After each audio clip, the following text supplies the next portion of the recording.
지금부터는 생명윤리 중에서 제10강 안락사에 대해서 한번 강의를 해보고자 합니다. 안락사.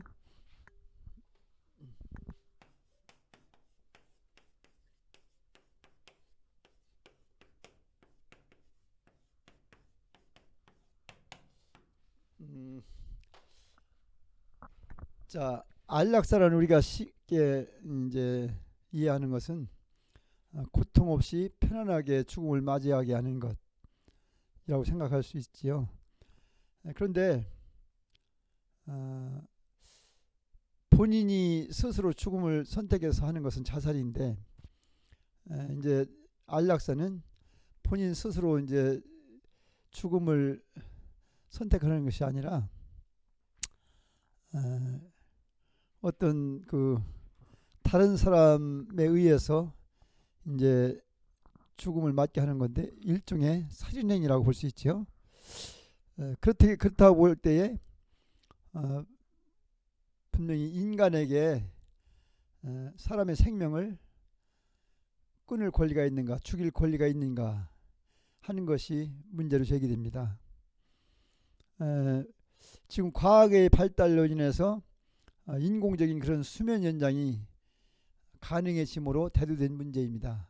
옛날에야 뭐 아무리 아파도 뭐 병원에 가지를 못하고 이제 결국은 집에서 앓다 죽는 경우가 대부분이었는데, 지금은 이제 병원에 가서 치료를 하다 보니까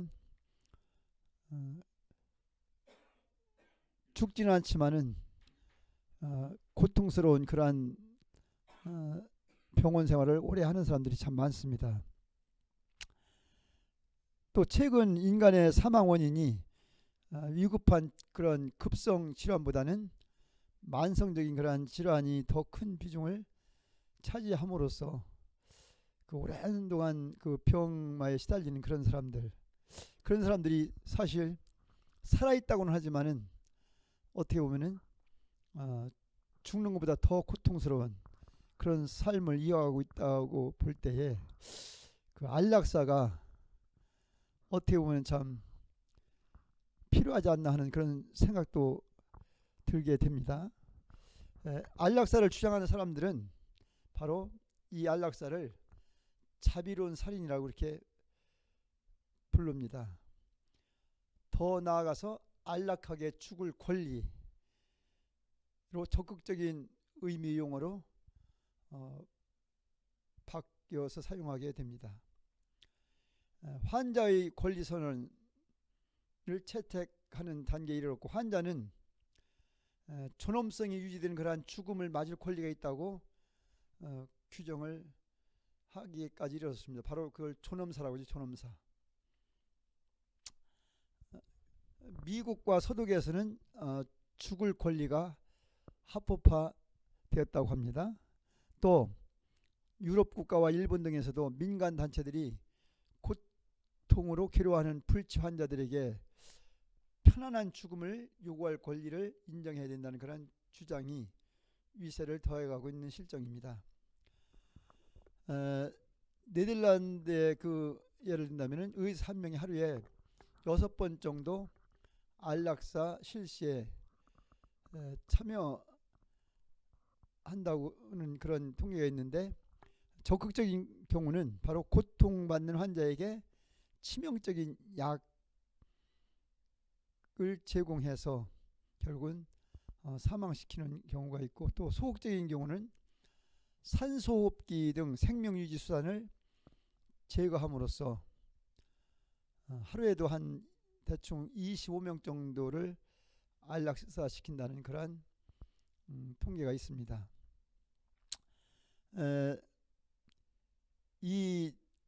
특히 이 안락사에서 관심을 끌는 것은 바로 제케포키언이라고 하는 그 전직 병리학자인데, 이 사람을 자살을 돕는 죽음의 의사라고까지 이렇게 호칭을 하고 있는데, 이는 바로 알츠하이머병이라는 불치병의 환자인 자넷 애트킨스 부인을 직접 만든 자살 기구로 안락사 시킴으로써 자살을 돕는 바로 죽음의 의사라는 별칭까지 얻게 된 사람입니다. 45달러를 들여서 세계 1인것병에 식염수와 또 진정제 또 독극성 염화칼륨을 넣고서 환자가 직접 단추를 누르기만 하면 이 약들이 차례대로 몸속으로 주사되어서 별다른 고통 없이 심장마비로 수분 내에 죽음에 이르는 이 장치로 16명이라는 사람을 죽음의 길로 인도를 했다고 합니다. 그 다음에 1991년에 마지막 출구라는 영국 출신 데릭 햄프리, 이 사람은 전직 언론인이며 안락사 전문가인데요. 이 사람이 지은 책이 바로 베스트셀러 1위에 오르기까지 했습니다. 그의 그 첫 번째 아내가 암으로 투병하다가 자살한 것을 돕고 그것을 책으로 쓰기로 했습니다. 그리고 1991년에 햄록협회라는 죽을 권리 그룹을 창설하기도 한 사람입니다. 자살 방법 기술에는 치사율이 높은 약을 복용시켜서 안락사시키는 방법이 있고, 그 다음에 또 굶어 죽는 그런 방법, 또 비닐봉지를 목에 넣어 스스로 목숨을 끊는 방법 등 될 수 있는 고통을 느끼지 않고 자살하는 그러한 수단을 기술해 놓은 그러한 책도 있습니다. 자살용 약의 종류가 열거되어 있고 또 보험금 문제라든가 사후 법률적 문제 등도 해설해주고 있어서 자살 입문서로 불리기도 합니다. 그러면 기독교적인 입장에서 이 안락사는 찬성해야 되는가 아니면 반대해야 되는가, 성경에서는 어떻게 말하고 있는가, 예를 들어 생각해 본다면은, 자, 우리는 본인이 그 상황에 닥쳤을 때에 과연 그 고통을 참고 생명을 유지하는 것이 더 좋겠는가, 아니면은 빨리 고통 없이 죽음을 선택하는 것이 좋겠는가. 우리 기독교인 입장에서는 생명을 부여하신 분이 하나님이시기 때문에 내 스스로 내 목숨을 끊을 자유가 나에게 있다고 보지 않습니다. 하나님이 바로 부르실 때에 거기에 응답하는 그러한 위치에 있는 것이 우리 크리스찬들입니다. 그렇기 때문에 기독교인 입장에서 이 안락사는 사실 반대 쪽에 당연히 서야 되는 것이죠. 그 안락사가 이제 능동적인 안락사가 있고 수동적인 안락사가 있는데, 능동적인 안락사는 고통을 피하기 위해서 생명을 빼앗는 것입니다. 그 다음에 수동적인 안락사는 그냥 죽도록 일부러 이렇게 생명을 빼앗지는 않지만 죽도록 내버려 두는 것, 이것은 수동적인 안락사라고 볼 수가 있습니다. 그 다음에 자발적인 안락사와 비자발적 안락사가 있는데, 안락사를 환자가 동의하는 경우, 즉 죽음에 동의할 경우를 자발적 안락사라고 보는 것이고, 비자발적 안락사란 환자의 동의 없이 이루어지는 안락사를 일컫습니다. 자살은 자식이 자신 때문에 초래된 죽음을 자살이라 하고, 타살은 죽음이 다른 사람에 의해서 초래된 경우를 타살이라고 하지요. 또 자연사라는 것은 자연스러운 과정의 결과로는 죽음을 말하고, 비자연사는 안락사 등 그 자비심에서 비롯된 죽음을 비자연사라고 볼 수가 있습니다. 그러면은 안락사의 일반적 찬성 이유, 안락사의 일반적 찬성 이유에 대해서 몇 가지로 생각해 본다면, 첫째는 의학상의 이유가 있습니다. 의학상의 이유. 현대 의학상 불치의 병이라면 환자의 고통을 최소한으로 줄여 편안한 죽음을 맞게 해야 한다는 것입니다. 둘째는 종교적 이유를 들 수가 있습니다. 바로 무익한 고통을 덜어주어 죽음에 이르게 하는 것은 신에게 반항한 것이 아니라는 주장입니다. 세 번째는 현실적 이유가 있는데, 불치병 때문에 가족 전체가 희생당할 수 없다는 것이죠. 불치병으로 병원에 입원해 있는 환자들을 가끔 보게 되는데, 그 가족들이 그 환자 곁에서 수발을 들어야 되고, 또 간병하는 분을 쓰게 되면 또 많은 비용이 또 소요하게 되고, 그렇기 때문에 경제적으로 엄청난 그런 가족들에게 고통을 주는 것이기 때문에 바로 이것은 현실적인 이유가 될 수 있겠습니다. 그 다음에 인도적 이유로는 사람은 품이 있는 죽음을 선택할 권리가 있다는 것이죠. 그러니까 그 고통 때문에 취해지는 여러 가지 그 품위를 잃는 그런 경우가 많이 있는데, 그런 것을 보이지 않고 권위 있는 죽음을 선택할 권리가 있다는 것이죠. 그 다음에 능동적 안락사를 지지하는 자들의 주장은 뭔가에 대해서 살펴본다면, 첫째는 인도적인 이유입니다. 인간은 존엄하게 죽을 권리가 있다는 것이죠. 존엄하게 죽을 권리는 인간 생명이 의미하는 바의 일부라고 주장합니다. 죽음은 인간 생명의 마지막 부분이기도 한데, 존엄한 죽음을 보장하기 위해서 능동적인 안락사가 반드시 필요한 수단이라고 그렇게 주장하는 그런 입장입니다.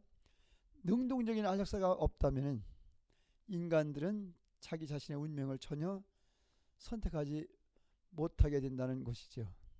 이게 바로 인도적인 이유입니다. 그 다음에 두 번째, 의학상의 이유로는 안락사는 고통을 겪는 사람에게 자비를 베푸는 행동이라고 내세우는 주장입니다. 심한 고통을 당하고 있는 인간에게 가장 자비로운 일은 뭐냐? 바로 고통에서 구해내는 일이라는 것입니다. 아무런 대가 없이 끝없는 고통을 감수해야 한다고 주장하는 것은 타당하지 않다는 그런 입장이죠. 세 번째로, 현실적인 이유로는 안락사는 고통을 겪는 가족에게 자비를 베푸는 행동이다 라고 말하고 있습니다. 환자는 그 자신만이 고통을 겪는 것이 아니라 가족도 함께 고통을 겪을 수밖에 없습니다. 불가피한 그러한 죽음을 앞당기는 것은 환자의 말 못할 고통을 덜어줄 뿐만 아니라 환자 가족의 그 말할 수 없는, 헤아릴 수 없는 무거운 짐을 덜어주는 일이기도 합니다. 가족들은 그 심리적인 부담뿐만 아니라 매우 무거운 그런 경제적인 부담까지 지고 가야 되는데, 많은 병원비로 모든 가게가 바닥난다면 남아있는 가족들의 생애가 당연히 막막하게 될 것입니다. 그렇기 때문에 현실적인 이유로서 안락사는 고통을 겪는 가족에게 자비를 베푸는 행동이라고 그렇게 주장하는 것입니다. 네 번째는 사회적인 이유가 있는데요. 안락사는 사회에 또 무거운 짐을 덜어준다는 그런 측면입니다. 지금 노년층 증가에 따른 의료비 증가는 커다란 사회적 부담이 아닐 수 없습니다. 그러기에 노인에게는 죽어야 할 의무가 있다는 주장도 제기되고 있는 이 시점에서, 미국에는 노인의 죽음을 돕기 위한 단체도 존재한다고 합니다. 안락사를 원하는 영국의 단체는 엑시트로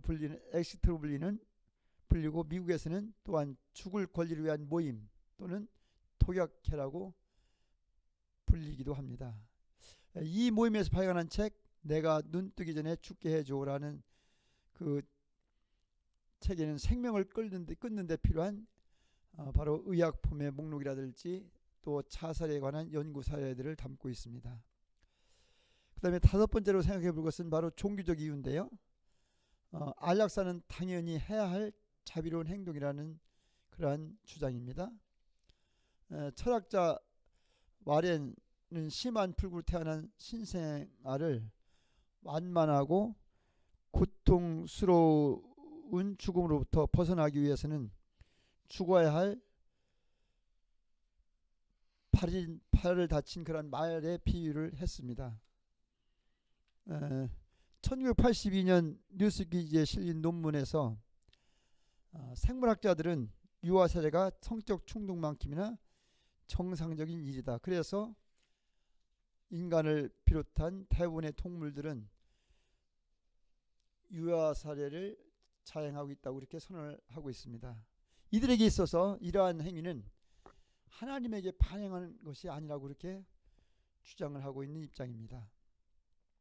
그렇다면 그 능동적인 안락사에 대한 평가를 해본다면 일단 기독교계에서는 여기에 강하게 반발하는 실정입니다.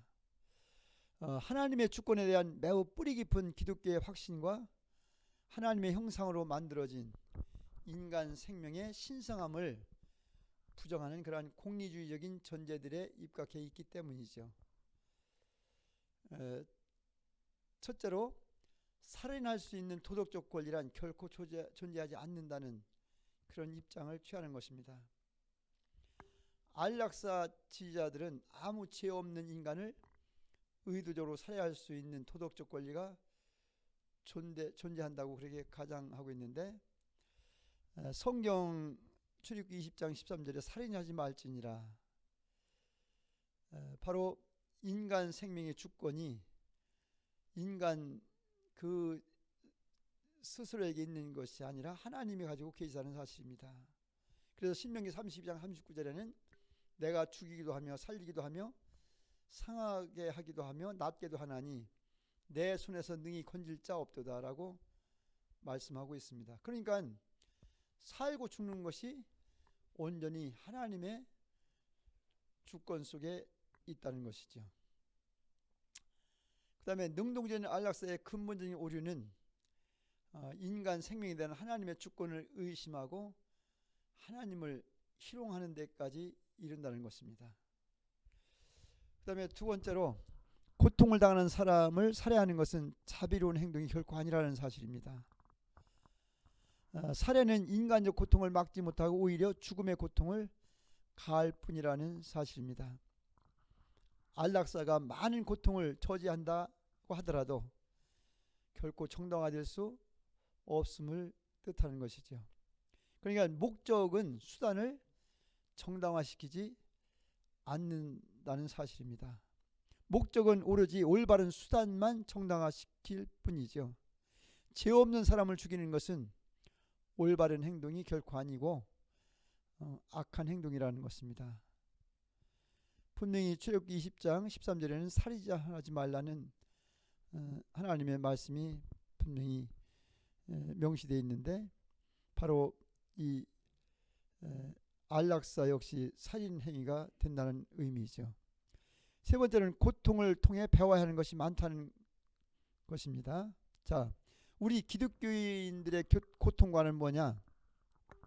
어떤 대가를 치르더라도 막아야 하는 악이 아니라 때에 따라서 고통은 고상하고 끈기 있는 성격 형성의 토대가 될 수 있음을 우리가 성경에서 찾아볼 수 있는데, 욥기서 23장 10절에 이런 말씀이 나옵니다.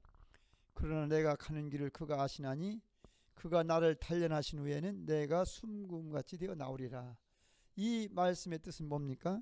바로 고통, 그 욥이 당한 고통이 결국은 그 고통을 인내함으로써 결국은 단련되고 후에는 숨금같이, 그러니까 자기에게 반드시 영광이 주어질 것이라는 그러한 희망적인 그 말씀을 하고 있는 것입니다. 그러니까 고통이 우리 믿는 자에게 있어서는 100% 다 나쁜 것만은 아니라는 사실이죠. 그 다음에 네 번째로는 인간의 생명에는 가격표를 붙일 수 없다는 것입니다.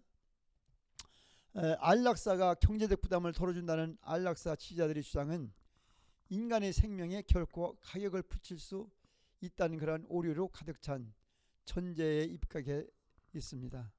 그러나 경제적 여유가 있을 때만 생명을 보호하고 유지해야 한다는 잘못된 가정을 하고 있다는데 문제가 있는 것입니다.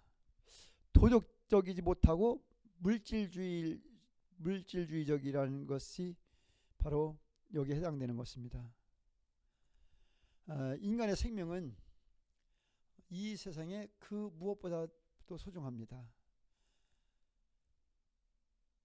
마태복음 6장 26절에서 공중의 새를 보라, 심지도 않고 거두지도 않고 창고에 모아들이지도 아니하되 너희 하늘 아버지께서 기르시나니 너희는 이것들보다 귀하지 아니하냐.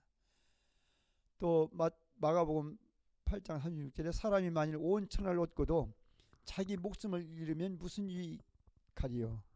그러니까 목숨이 이 모든 것보다 더 귀중하다는 것입니다.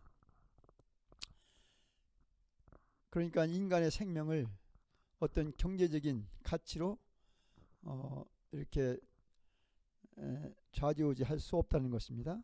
그 다음에 다섯 번째는 목적은 수단을 정당하지 않는다는 사실입니다. 안락사가 사회의 무거운 부담을 경감시켜 줄 것이라는 주장의 배우는 바로 개별적인 인간 생명의 본질적 가치를 간과하고 있습니다. 즉 목적이 수단, 즉 살인을 정당화한다는 잘못된 가정에 입각한 그러한 주장이죠. 정신적인 견지가 아닌 물질적인 견지에서만 결과를 계산하고 있는 것을 뜻합니다. 수많은 사람들의 인권을 빼앗을 때에 사용하는 독재자의 도구와 같습니다. 그러니까 그 독재자들이 바로 수많은 사람들의 인권을 빼앗을 때에 물질적인 견지에서만 이렇게 계산하기 때문에 그렇게 할 수 있는 것이죠.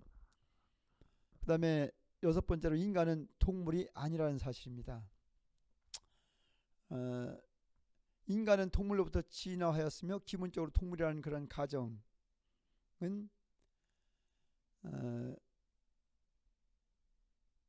바람직하지 못한 동물들을 말살하듯 바람직하지 못한 인간도 제거해 버려야 한다는 이러한 가정, 그럼으로써 인간을 상대로 한 생체 실험이라든가 또는 에이즈 환자의 살해, 또 집단 학살 등 지극히 악한 행위들이 논리적으로 뒤따를 수 있는데 결국은 그 생체 실험을 한 그러한 그 2차 대전 당시에 히틀러 같은 경우, 이런 경우가 바로 인간을 신성시하기보다는 동물 같은 그러한 동물로부터 진화했다는 그 진화론의 그 측면에서 인간도 본 것이죠. 하지만 안락사 지지자들도 이러한 행위를 결코 수용하지 않고 반대하고 있습니다. 그 다음에 생각해 볼 것은 바로 수동적 안락사의 다양한 유형들인데, 능동적 안락사는 죽음을 초래하는 것을 말하고 수동적 안락사는 죽음을 허용하는 것을 의미합니다. 능동적인 안락사는 도덕적으로 잘못이지만 수동적 안락사는 때로는 도덕적으로 올바를 수 있다는 것이죠. 죽기까지 내버려두기 위해 생명을 유지시키는 그러한 자연스러운 수단을 유보해두는 그러한 수동적 안락사는 부자연스러운 안락사로 그렇게 지칭이 되고 있습니다. 생명을 유지시키는 그러한 부자연스러운 수단을 제거하는 것은 자연스러운 수동적 안락사로 지칭되고 있는 것이죠. 그러니까 능동적인 안락사는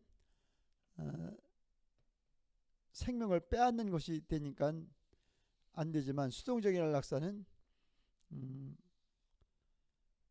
약간은 능동적인 안락사보다는 좀 인간적이라는 것이죠. 단지 그 생명을 연장하는 그 수단을 제거하는 것 뿐이니까 직접 뭐 약물을 쓴다든가 해서 생명을 빼앗는 것이 아니기 때문에. 자, 그렇다면 부자연스러운 수동적 안락사는 뭐냐? 생명을 유지시키는 자연스러운 수단, 즉 음식물이나 물, 공기 등을 유보함으로써 사람을 죽도록 내버려 두는 것. 이건 역시 능동적 안락사와 동등한데요. 기독교계에서는 모든 수동적 안락사가 도덕적으로 정당화될 수 없음을 주장하는 입장입니다.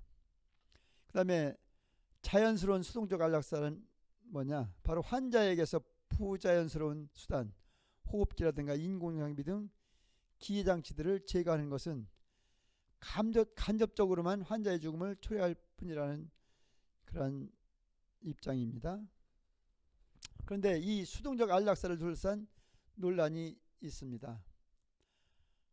안락사에 관한 논쟁은 기본적으로 세계관의 충돌을 야기합니다. 즉 세속적인 인문주의 관점에서 보면 안락사는 의미가 있습니다.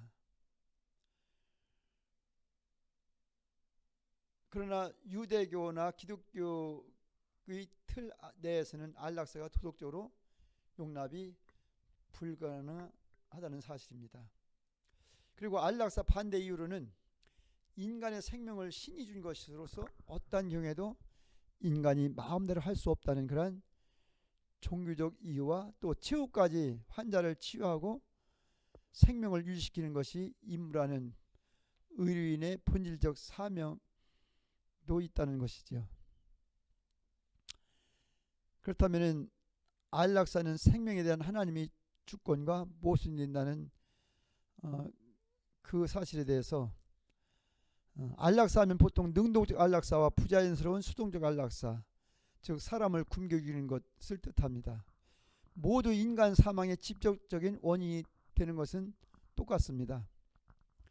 인간의 생명에 대한 하나님의 주권을 거부하기 때문에 당연히 기독교의 관점에서는 도덕적으로 용납이 될 수 없습니다. 하나님이 생명의 주인이시기 때문입니다.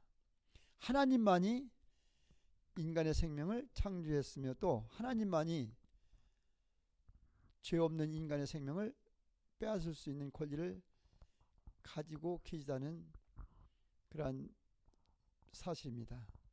그 다음에 안락사는 인간 생명의 존엄성에 반한다는 것입니다. 인간의 생명은 신성한데 또 인간의 생명은 하나님의 형상대로 만들어졌기 때문에 인간의 생명은 신성합니다. 그렇기 때문에 죄 없는 자를 살해하는 것은 분명히 잘못이죠. 인간이 인간을 살해하는 것은 간접적으로 하나님을 공격하는 그런 행동이 될 수가 있습니다. 그 다음에 안락사는 자살 또는 살인의 한 형태라고 볼 수 있습니다. 성경은 여러 곳에서 살인이 잘못된 행동임을 강조하고 있는데 십계명에서 살인하지 말라 그렇게 분명히 명령하고 있습니다. 그리고 자살도 지난 시간에 자살에 대해서 강의했는데 자살도 살인의 한 형태이므로 자살 또한 살인을 금지하는 명령의 적용을 받게 되는 것은 물론입니다. 자기 자신을 살해하는 것은 생명에 대한 하나님의 주권을 거부하는 것일 뿐만 아니라 생명의 그 신성성에 대한 공격이기도 합니다. 안락사는 자발적일 수도 있고 자발적이지 않을 수도 있습니다. 하지만 어떤 경우든 안락사는 살인의 한 형태임에 틀림없고 성경은 안락사를 금지하고 있는 입장입니다. 성경은 분명 안락사를 더욱 강하게 비난하고 있습니다. 요나서 4장 3절에 보면 요나의 기도가 나오는데 여호와여 원하건대 이제 내 생명을 거두어 가소서 사는 것보다 죽는 것이 내게 나음이니이다 하니 그러니까 요나는 스스로 죽기를 원했지만 하나님께 생명을 거둬 달라고 그렇게 기도를 했습니다. 그 다음에 사울왕이 자살한 장면이 사무엘상 31장 사무엘하 2장에 나오는데 하나님께서 그걸 크게 비난하셨습니다. 또한 자살 방주도 엄격히 그 죄를 물으신다고 했습니다. 사사기 9장 54절에 보면은 아비멜렉이 자기의 무기를 든 청년을 급히 불러 그에게 이르되 너는 칼을 빼어 나를 죽이라. 사람들이 나를 가리켜 이르기를 여자가 그를 죽였다 할까 하노라니 그 청년이 그를 찌르매 그가 죽은지라. 또 56절에 아비멜렉이 그 형제 70명을 죽여 자기 아버지에게 행한 악행을 하나님이 이같이 갚으셨고 라는 말씀이 나오는데, 바로 자살은 하나님의 주권과 생명의 존엄성을 침해하는 것일 뿐만 아니라 하나님이 맡긴 생명에 대한 책임을 방기하는 것이기 때문에 더욱 혐오스러운 것이 되는 것입니다. 그 다음에 안락사는 인간 생명의 가치를 경시한다는 사실입니다. 안락사는 낙태와 마찬가지로 인간 생명의 가치를 경시하고 있습니다. 나탄스 박사의 예는 바로 6,000명의 태아를 살해한 서방 세계에서 가장 많이 낙태수술을 한 사람인데, 종교적인 신조가 아니라 자기 나름대로 인도주의 윤리를 이용하여 무수한 낙태를 시행한 사람입니다. 그 다음에 안락사는 가족과 사회의 죄를 만들어낸다는 사실입니다. 사랑하는 사람의 생명을 유지시켜주는 인공장기를 제거하겠다는 결정은 간접적인 그러한 수동적 안락사의 경우처럼 도덕적으로 정당화될 수 있다고 하더라도 감당하기 무거운 짐일 수밖에 없습니다. 비록 인도주의적인 동기에서 시작되었다고는 하지만은 하나님이 제거하려 들지 않는 한 생명을 제거하기 위한 그러한 주도 면밀한 행동일 때에도 죄책감이 생길 수밖에 없는 것은 당연하지요. 아무 죄 없는 사람의 학살을 허용하는 그 사회 또한 무거운 죄를 짊어져야 할 것입니다. 그 다음에 다섯 번째로 자연스러운 수동적 안락사의 결정 지침에 대해서 생각해 본다면 부자연스러운 생명유지 수단의 그러한 과감한 이용이 하나님이 주관하는 그러한 자연스러운 죽음의 진행에 도움이 되는 것이 아니라 방해가 되는 때가 있습니다. 인간의 생명을 연장하기보다는 사실상 죽음을 연장하게 되는 경우임을 뜻하지요. 그러니까 인공적인 생명 유지 수단이 인간의 자연 생명을 강화하기보다 죽음의 자연스러운 진행을 방해할 경우에는 인공적인 생명 유지 수단의 이용은 잘못이라는 사실입니다. 이것은 죽음의 그 자연스러운 진행에 관하여 하나님께 대항하는 행동이라고 보는 것입니다.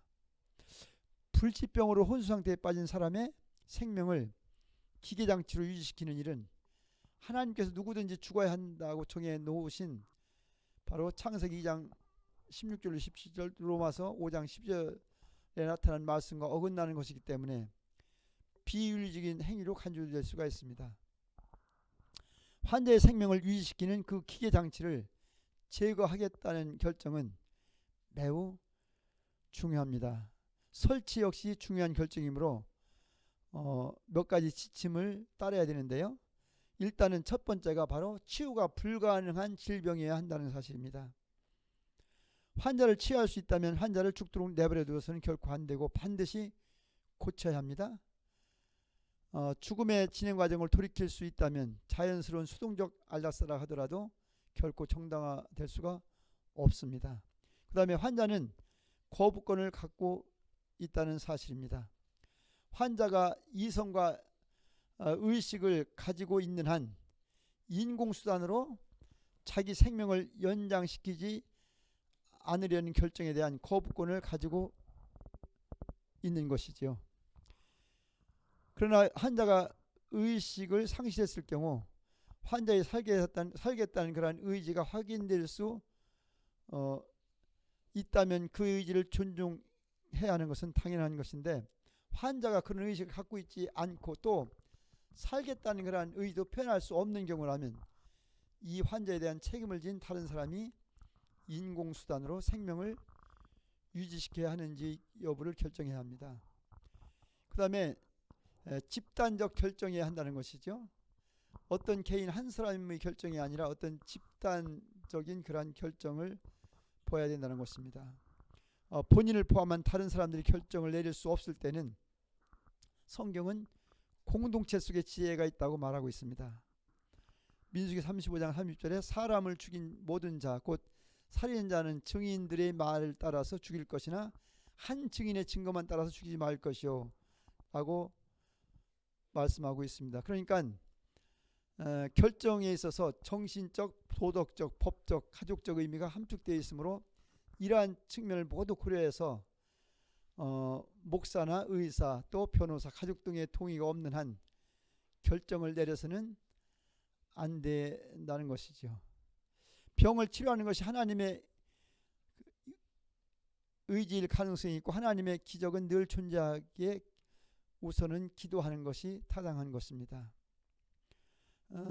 안락사의 그 논쟁점을 생각해 본다면 첫째로 안락사는 지극히 미묘한 문제입니다. 윤리학계뿐만 아니라 법 쪽에서도 오래전부터 논의되고 있지만 시원한 결론을 내리지 못하고 있습니다. 안락사 행위를 한 의사를 처벌할 수는 없고 그렇다고 안락사를 합법화하는 입법을 할 수도 없다는 게 일반적인 감정인 것 같습니다. 그래서 이 안락사는 아직도 논란의 대상이 되고 있는데 과연 그것을 합법화하는 것이 정당한 것인지 아니면 그것을 그냥 방조하고 내버려 둬야 될 것인지 이것을 논란은 앞으로도 계속 이어질 것으로 생각됩니다. 그러니까 지금 현재 진행되고 있는 것은 여러 가지 측면에서 안락사가 과연 그 법적으로 허용되느냐 안 되느냐 그것도 중요하지만은 그 본인 또는 가족 또 의료계 또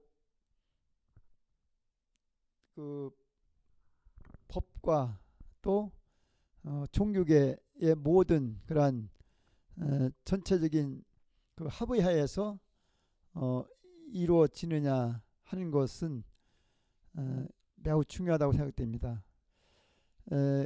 그리고 안락사가 일단 어떤 범죄에 들려면 여러 가지 조건들을 충족해야 하는데 그러한 조건이라면 안락사가 윤리적으로 시원하게 정당화될 수 있다는 이야기는 아니고 몇 가지 더 생각할 점이 분명히 있습니다. 특히 그리스도인으로서 분명히 몇 가지 물음을 물을 수 있으라고 봅니다. 첫째는 의학은 생명을 연장하는 쪽으로만 쓰여야 한다는 사실입니다. 생명은 하나님이 주고 또 하나님이 데려가기 때문에 사람이 개입해서 임의로 단축시키면 안 된다는 그런 생각이 들 수 있습니다. 그러나 허용할 수 없다고 하더라도 소극적인 안락사의 경우 사람의 의료 기술이 발달되지 않았더라면 이미 죽었을 텐데 기술 발전 때문에 인공호흡을 하는 등 연명할 수 있게 되었을 때 어떻게 보아야 하는가 하는 문제입니다. 의료기술이 없었다면 벌써 죽었어야 되는데 의료기술 때문에 바로 어떤 장비에 의해서 연명해가는 그 생명 그것을 어떻게 보아야 하는 것인가. 사람이 개입해서 하나님이 데려가는 것을 막는 것은 아닌지 하나님이 분명히 데려가야 할 때가 됐는데 바로 어떤 그 기술로 인해서 그 생명을 연장하는 것 이것이 하나님의 뜻인지 그것을 묻지 않을 수가 없습니다. 물론 의료 의술 발전도 하나님의 뜻이라고 볼 수 있다면은, 그래서 발전된 연명치료 기술은 반드시 써야 한다고 주장할 수도 있을 것입니다. 그러나 그 치료 기술이 고통 연장 이상의 의미가 없을 때는 오히려 자연스러운 죽음을 막는 것이라면 그리 쉬운 문제들이 아니라는 것입니다. 둘째로, 기독교 윤리는 세속 윤리와 분명히 달라야 합니다. 세속 윤리는 사회적 합의에 바탕을 두지만 기독교 윤리는 하나님의 명령에 바탕을 둬야 합니다. 그러므로 사회적 합의로 안락사를 허용한다 하더라도 기독교인들은 달리 행동해야 할 것입니다. 상당히 타당하고도 중요한 생각이 아닐 수 없습니다. 대개 일반 윤리는 비난할 수 있느냐 없느냐에 따라서 윤리적 책임의 한계를 정하지요. 그 비난 여부에는 여러 가지 인지상정이 개입하게 마련입니다. 그래서 자기라도 어쩔 수 없다고 판단되면 비난할 수 있다고 하는 것입니다. 그렇게 해서 일반적 여론에 따라 윤리적 책임이 결정되기도 합니다. 그러나 하나님의 입장에서 볼 때에 그러한 일반적 합의라는 것이 상당히 타락한 것일 수 있다는 사실이죠. 인지상정이라는 것이 죄의 열매로 보일 경우가 있다는 사실입니다. 그랬을 때에 그리스도교 윤리는 아주 냉엄한 절대 윤리를 내세웁니다. 예수님의 그 가르침에 보면은 세상 사람들은 어찌어찌 한다, 그러나 너희는 그러지 말아라는 대목이 많이 나오고 있습니다. 이러한 차이점은 세상을 새롭게 하는데 상당히 중요한 빛을 비춥니다. 이 문제가 안락사의 경우는 어떻게 적용되어야 하나?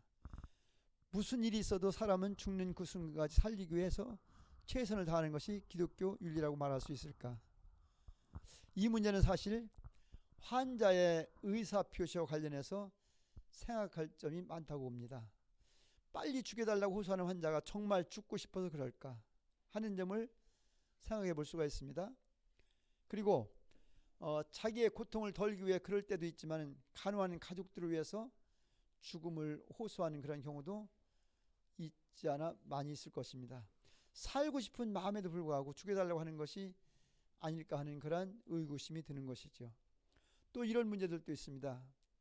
의학적으로 죽을 수밖에 없다고 하지만 의학은 결국 어떤 확률에 의존하지 않는가 생각합니다. 혹시 살아날지도 모르지 않는가? 그렇다면 죽을 때까지 최선을 다해봐야 하지 않는가 하는 문제. 이런 물음 앞에서 우리의 윤리 감각이 최후의 순간에는 결국 형평성에 기대하고 있음을 알게 됩니다. 아마 지상에서 최고의 의사와 최고의 장비와 엄청난 돈과 시간을 투자한다면 지금 이 환자는 고칠 수 있을 가능성이 더 커질지도 모릅니다. 그러나 다른 환자들도 기다리고 있다는 사실입니다. 치료받으면 살 수 있는 사람들이 줄을 서서 기다리며 의사와 또 장비와 비용을 요청하고 있는 곳이 이 지상의 현실입니다. 또 환자의 가족도 치료비를 마냥 댈 수 없는 것이 현실입니다. 살아날 가망성이 있다면 모르지만은 의학적으로 희박한 일을 두고 그런 노력을 기울여야 하는가? 어쩔 수 없는 경우가 많습니다. 다른 환자들과의 형평성 그리고 산 사람의 삶을 고려해서 어쩔 수 없는 경우가 많이 있습니다. 결국은 내가 살자고 또는 다른 사람이 살자고 천하보다 귀한 한 사람의 목숨에 온 투자를 다할 수 없는 것이라는 것이죠.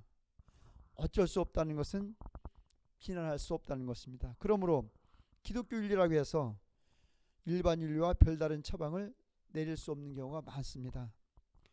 그러나 우리의 윤리 감각이 결국은 형평성에 기대하고 있다는 것은 얼마나 슬픈 일입니까? 그리스도교 윤리는 일반 윤리와 다른 뾰족한 답을 주지 못하지만 그것이 슬픈 일인 것을 압니다. 그것이 결국 죄의 문제인 것을 압니다. 이 땅에 살면서 죄를 벗어날 수 없음을 또한 압니다. 어쩔 수 없이 그렇게 하지만 그것이 옳은 일이라는 데는 동의하지 않는 것이죠. 일반 윤리는 옳음 곧 정의가 공정성 있지만 기독교 윤리는 하나님의 뜻에 있음을 분명히 인식해야 합니다. 일반 윤리에서는 어쩔 수 없는 일이면 적어도 불의한 일이라고 보지는 않습니다. 그러나 그리스도교 윤리에서 볼 때에 어쩔 수 없는 일이지만 불의한 일일 수 있습니다. 우리는 모두 불의한 사람들이기 때문입니다. 죄의 문제를 아는 것, 그것은 세상을 새롭게 하고 세상에 빛을 비추는 하나님의 은혜인 것입니다. 세상에서 말하는 정의, 곧 공정성의 내용을 바꿔 나가는 데 우리 크리스찬들이 앞장서야 될 줄 압니다. 이상으로 제10강 그 안락사에 대한 강의를 모두 마치겠습니다. 수고하셨습니다.